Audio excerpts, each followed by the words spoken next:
nous sommes au Salon Patrimonia à Lyon et je suis avec Marion Chapelle-Masson. Donc vous êtes conseiller en gestion de patrimoine. C'est ça. Vous êtes associée du cabinet de Carion. Et votre cabinet est assez particulier. Est-ce que vous pouvez me parler de ce qui vous différencie ? Oui, bonjour.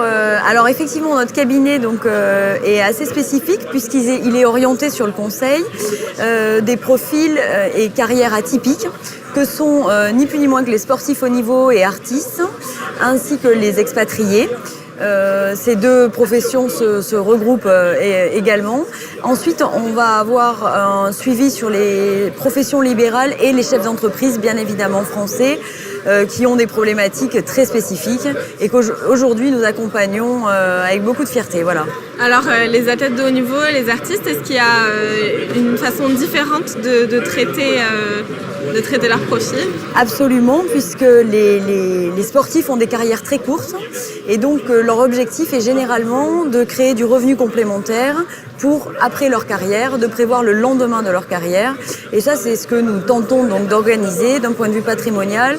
C'est de mettre en place des solutions quand leur carrière est au plus haut, avec des revenus généralement importants en fonction des disciplines bien sûr, mais en tout cas pour prévoir le lendemain. Voilà. D'accord, j'imagine qu'il y a un aspect international aussi. Absolument, puisque ces sportifs-là se déplacent et leurs familles ont besoin d'une protection en matière civile notamment dans l'accompagnement. Donc c'est aussi, nous nous occupons aussi des conjoints qui suivent les sportifs et également de leur fiscalité bilatérale avec la relation qu'ils ont avec la France sur ce métier-là. Voilà. D'accord.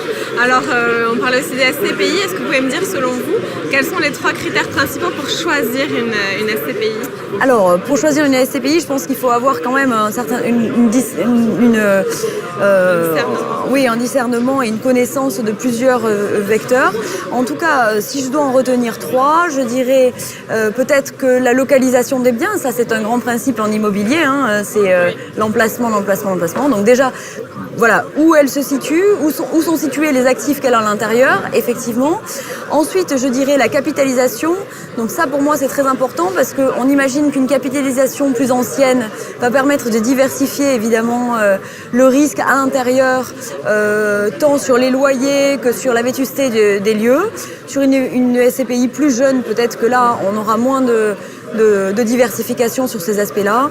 Donc pour moi c'est important. Et enfin je parlerai du TOF, même si c'est un peu technique, le taux d'occupation financière qui est à mon sens un des vecteurs les plus importants, qui permet de vérifier les loyers encaissés sur ce que devrait encaisser réellement si tout était loué, si tout le parc était loué, la SCPI.